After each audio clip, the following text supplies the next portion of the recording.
السلام علیکم ناظرین، آپ دیکھ رہے ہیں پروگرام ٹیبل ٹاک. میں ہوں عادل عباسی. آج جو تازہ ترین ڈیولپمنٹ ہے وہ تو یہ ہے کہ ایم کیو ایم کے قائد الطاف حسین صاحب نے ایک خطاب کیا ہے جس میں انہوں نے ریاستی اداروں کے اوپر بھی تنقید کی ہے، جمعیت پر، جماعت اسلامی پر بھی تنقید کی ہے. اس کے علاوہ کچھ اپنے تحفظات کا بھی اظہار کیا ہے. اس کی طرف جو ہے وہ بعد میں آؤں گا. پہلے جو آج صبح لاپتہ افراد سے متعلق ڈیولپمنٹ ہوئی ہے اس پر جو ہے وہ تھوڑی بات کر لیں. جو 33 لاپتہ افراد تھے ان میں سے مزید 3 کا جو ہے پتہ لگا لیا گیا، اور یہ کہ ایک شخص جو ہے وہ ملک سے باہر اور 2 اپنی فیملیز میں واپس جا چکے ہیں، اور اب 30 افراد کا یہ معاملہ ہے. آج جو کارروائی ہوئی اس کارروائی کے اندر عدالت کی جانب سے یہ کہا گیا کہ ہم نے پہلے وزیر دفاع کی خوشی کی خاطر، یا وزیر دفاع جو ہیں ان کی خاطر پہلے جو ہے وقت دے دیا، اور اب اٹارنی جنرل کی وجہ سے ہم وقت دے رہے ہیں. پہلے 1 گھنٹے کا وقت دیا، پھر اس کے بعد 5 دسمبر تک کا وقت دے دیا کہ کوئی کنکریٹ ایویڈنس، ثبوت، کوئی ایسی چیز پیش کرے جس سے جسٹیفائی کر سکیں کہ یہ لوگ کہاں ہیں، کیوں ہیں. اور ساتھ ہی یہ بھی کہا کہ کوئی مثبت پیش رفت جو ہے اس ضمن میں ضروری ہے اس وقت. دوسری بات یہ کہ یہ معاملہ اب 5 دسمبر کو کیا رخ اختیار کرے گا، حتمی طور پر جو ہے وہ اسی وقت کوئی اس پر تجزیہ یا تبصرہ ہو سکتا ہے. لیکن بہرحال لاپتہ افراد والا معاملہ جو ہے وہ چیف جسٹس آف پاکستان کوشش کر رہے ہیں کہ اس کو جتنا جلدی ہو سکے یا جتنا اس کو جو اب تک وقت گزر چکا سالو کیا جائے. اسی وجہ سے حکومت کا موقف سامنے آیا کہ جی یہ کریں گے ہر صورت. یہ معاملہ اب وہ روایت ختم ہوگی کہ اس طرح سے لوگ غائب ہو جائیں اور ماورائے آئین کوئی اقدامات ہوں. لیکن اس کے ساتھ ساتھ جو 2 ڈیولپمنٹس اور ہوئی وہ یہ کہ چیئرمین نادرا کو آج جو ہے ان کو برطرف کر دیا گیا. پھر اس کے بعد ڈی جی سندھ بریگیڈیئر زاہد حسین کو یہ چارج دیا گیا. پھر اس کے بعد اسلام آباد ہائی کورٹ نے یہ برطرفی کا ان کی نوٹیفیکیشن جاری کر دیا، اور یہ کچھ الزامات بھی آ رہے ہیں کہ شاید حکومت چیئرمین نادرا کی برطرفی سے کچھ فوائد اٹھانا چاہ رہی تھی، لیکن یہ استحقاق بھی تھا، لیکن اس کو برطرف کر دیا گیا. تیسرا معاملہ جو میں نے ابتدائیے میں کہا وہ یہ کہ ایم کیو ایم کی جانب سے شدید تحفظات کا اظہار کیا گیا ہے، اور ایم کیو ایم کے قائد الطاف حسین نے یہ کہا ہے کہ اگر حالات مزید خراب ہوئے تو پھر میں لوگوں کو نہیں سمجھا سکوں گا، اور پھر فوج سے بھی یہ معاملات حل ہونے کے نہیں. اسی پر ہم آج بات کریں گے. اپنے مہمانوں کا تعارف کرا دوں آپ سے. اسٹوڈیوز میں ہمارے ساتھ ہیں سینیٹر روبینہ خالد صاحبہ، پاکستان پیپلز پارٹی سے آپ کا تعلق ہے، بہت شکریہ اپنا وقت دینے کے لیے. اعجاز چودھری صاحب، مسلم لیگ نواز کے رکن قومی اسمبلی. کراچی سے ایم کیو ایم کے لیڈر قمر منصور صاحب ہمارے ساتھ ہوں گے. اس کے علاوہ ڈاکٹر فرید احمد پراچا جماعت اسلامی کے رہنما ہیں، ان سے ہم بات کریں گے ایک مختصر سے وقفے کے بعد. ہمارے ساتھ رہیے.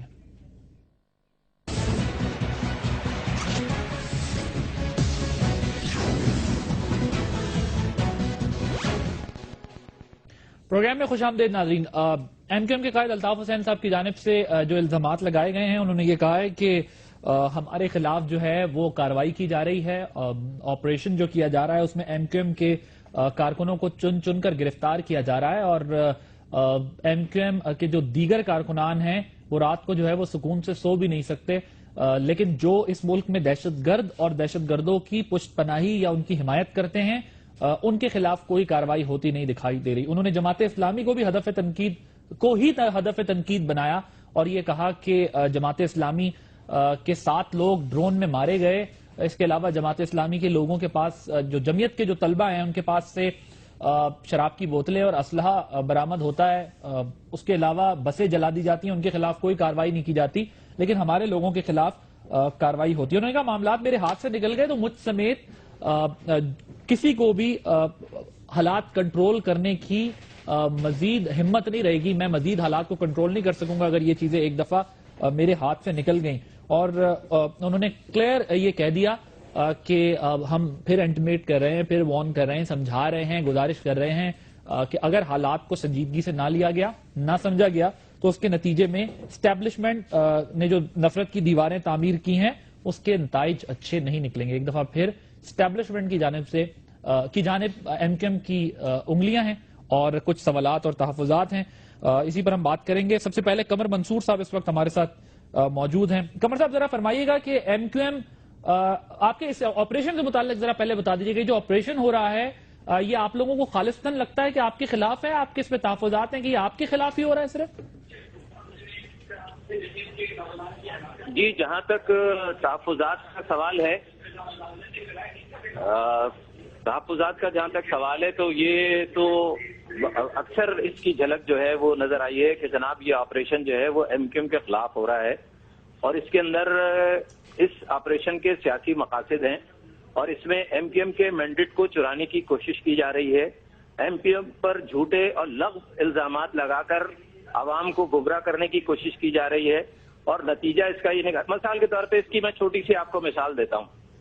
آپ ہیں، میں ہوں، ہم دونوں پاکستان کے شہری ہیں، آئین پاکستان ہمیں سی آر پی سی کے تحت ایک تحفظ فراہم کرتا ہے۔ اگر آپ کو کوئی ادارہ کسی الزام پہ گرفتار کر لے، ابھی عدالت میں وہ پروب نہ ہو مجھ پر یا آپ پر، عادل عباسی صاحب، تھوڑی سی دیر کے بعد میری یا آپ کی گرفتاری کے بعد کچھ پولیس کے افسران اور لا انفورسمنٹ ایجنسی کے افسران جو ہے وہ یہ تعلق بتانا شروع کرتے ہیں کہ جی اس آدمی کا تعلق جو ہے وہ ایم کیو ایم سے ہے۔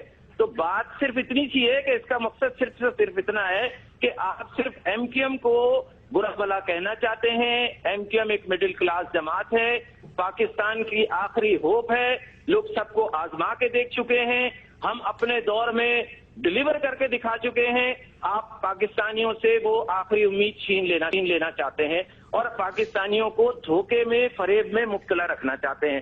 اگر آپ کسی پر کوئی الزام آنے سے پہلے آپ اس کی جو ہے کریکٹر اسیسینیشن کر دیں، قانون آپ کو اس بات کا تحفظ فراہم کرتا ہے کہ جناب والا جب تک کہ عدالت میں کوئی الزام ثابت نہ ہو جائے اس وقت تک آپ جو ہے کسی کے میڈیا ٹرائل نہیں کریں گے۔ لیکن بدقسمتی سے ہمارے یہاں ہو یہ رہا ہے کہ لا انفورسمنٹ ایجنسی کے افسران اور پولیس افسران جان بوجھ کے اس طرح کی بیانات دیتے ہیں تاکہ صرف اور صرف یہ لگے کہ جناب یہ ایم کیو ایم کے بارے میں ایم کیو ایم کی کریکٹر اسیسینیشن ہو اور اس کے خالصتاً سیاسی اغراض و مقاصد ہیں۔ اچھا قمر منظور صاحب یہ بتائیے گا، اگر لا انفورسمنٹ ایجنسیز جس طرح آپ کہہ رہے ہیں کہ آپ کے خلاف کارروائی کر رہی ہے، ریاستی ادارے آپ کے خلاف کارروائی کر رہے ہیں، تو اس میں آپ کو کیا لگتا ہے صوبائی اور وفاقی حکومت کی پشت پناہی حاصل ہے انہیں آپ کے خلاف کارروائی کرنے میں؟ دیکھیں، صوبائی وفاقی حکومت کی تو میں اسے قدرے حد تک نہیں کہوں گا، لیکن جس طرح وہ چیزوں سے سر پہ نظر کر رہے ہیں، جس طرح جو ہے وہ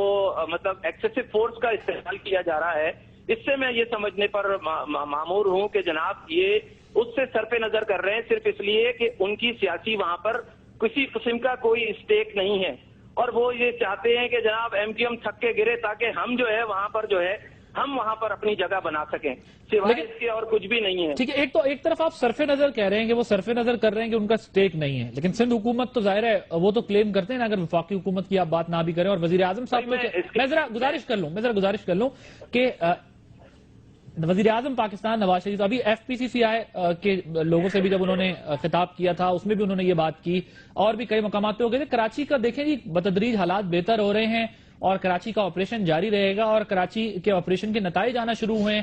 تاجر برادری، صنعتکار برادری نے بھی انہیں کہا کہ ہاں جی نتائج تو بالکل آ رہے، تو وہ تو بڑے مطمئن ہے کہ حالات جو ہے وہ آپریشن صحیح ڈائریکشن میں جا رہا ہے۔ بالکل آپ کہہ رہے ہیں کہ صرف نظر کریں، وہ تو بڑے مطمئن ہے اگر یہ کارروائی آپ کے خلاف ہے۔ میری بھی کچھ سیاسی مجبوریاں ہیں جن کی بنیاد پر میں بہت سی باتیں یہاں کہنے سے اعتراض کروں گا، لیکن میرا صرف آپ سے یہ کہنا ہے کہ اگر سب کچھ صحیح ہو رہا ہے تو یہ روزانہ کی بنیاد پر کراچی شہر میں جو قتل عام ہو رہا ہے اور مسلک کی بنیاد پہ لوگوں کو قتل کیا جا رہا ہے، آج ہی کراچی شہر کے اندر اہل تشیع سے تعلق رکھنے والے 5 افراد کو اب تک جو ہے وہ شہید کیا جا چکا ہے۔ تو یہ کون لوگ ہیں جو یہ سب کچھ کر رہے ہیں؟ یہ کون لوگ ہیں جو دیواروں پر شیعہ کافر اور سنی کافر لکھا ہوا یہ تو ہر ایک الگ دوسری طرف بات چلی گئی ہے، الگ دوسری نہیں ہے۔